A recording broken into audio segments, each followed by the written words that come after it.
Many of you have heard about the Freedom Phone, maybe from several different influencers that are out there, but basically what you had is this phone that everybody started marketing all of a sudden out of nowhere, talking about it being a free speech phone, it being a phone that was tethered or not tethered to Google, a phone that you could basically have privacy on. That was kind of the general tenets that it was pushing its product on, that it was trying to sell you on, okay? So this is a $500 phone that they're trying to sell to people right now. They're saying it can work on any of the networks like Verizon and AT&T and everything else. So what's the problem with this device? So we actually have more information now about this Freedom Phone that will cause for, I think, a lot of concern amongst people. In other words, the short story of this is don't buy the phone. That's basically what's going on.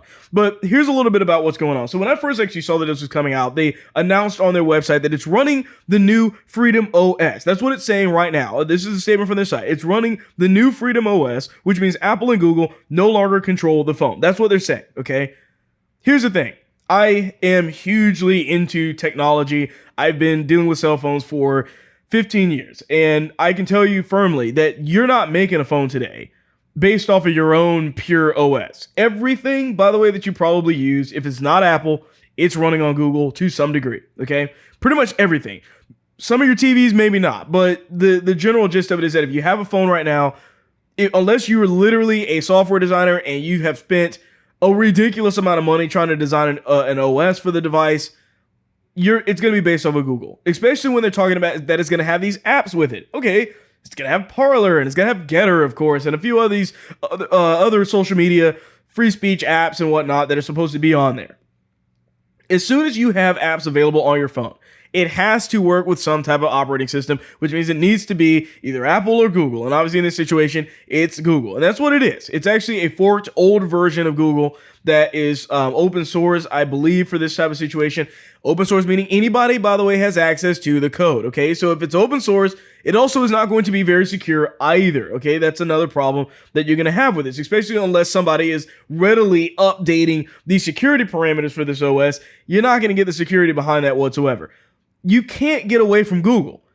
So them putting this statement out there saying that Google no longer controls your phone, I mean, maybe not controlling it, but it's entirely running on Google still. That's a fact. You can't change that because the apps are still using its exact APK or the program file for the applications as well. The thing, like I said, you're basing something on an old version of Google, passing it off and saying that it's Freedom OS, okay? Keep in mind, guys, that most of the phones you buy that are not Apple, pretty much all of them actually are running some version of Android Google to some degree. And they're just slapping on overlays on top of them and just calling them their OS. Samsung is using their OS. Google has its own OS. LG has their own OS. So the Freedom OS is nothing but an overlay on top of an old forked version of Google Android. So that creates some problems right there because when you have this issue happening, they're telling you one thing, but it's really something else. So they're also saying that it has its own uncensored app store.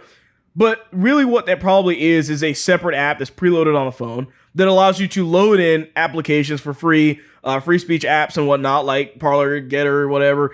You can bring all of those up on there and just install them on your phone, basically by sideloading them, which is what we call that. I mean, you can sideload apps right now. Actually, if you go and you look at Parler, you can sideload the Parler app on Android today, okay, without having to go through Google Store, and because it's not listed on Google Store, but yet I have the app because I can sideload apps. So them acting like this is some new uncensored store makes no sense. If they wanted to cut off support for that phone, they could easily do that if they wanted to do that.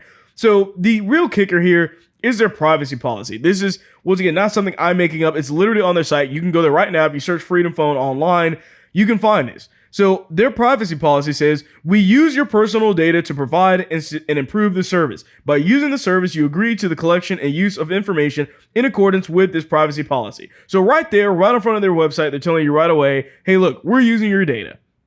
It's not very private, is it? Not very private whatsoever. Not very secure either. So this is kind of a lie to a bit of a degree for them to try and do this and market this out there. By the way, the phone, I think they said it's like some cheap Chinese knockoff phone, basically. It's actually only $169 for this device, and they're selling it to you for $500 right now. And then you had all these influencers, of course, online shilling this product, talking about all the great things about this product. But the issue is, once again, like I said, if they worked at a brand deal, that's on them. But it's just kind of interesting when you have all these people kind of coming out, but they're not checking the product. They're not making sure the product is a good product, or if it's a secure product, they're being told what to do, told how much to make, and then they're just throwing it out there in front of everybody and telling you that you must get this product this way. So I kind of just basically posted on Gab about this, basically saying just watch out for the influencers that are promoting Getter still, or promoting this Freedom Phone, because they haven't even bothered to look into the product. And if you're not going to look into the product, then why are you even trying to get people to buy it in the first place? At this point, it's kind of off the list. It's a phone that clearly does not bode well for the future of everything. So if you do hear anything about the phone, don't buy it. Stay away from it. I think there's better options that are out there by just using your own Android phone that you could do, by the way, to separate it from Google. But going with the Freedom Phone is not a good idea.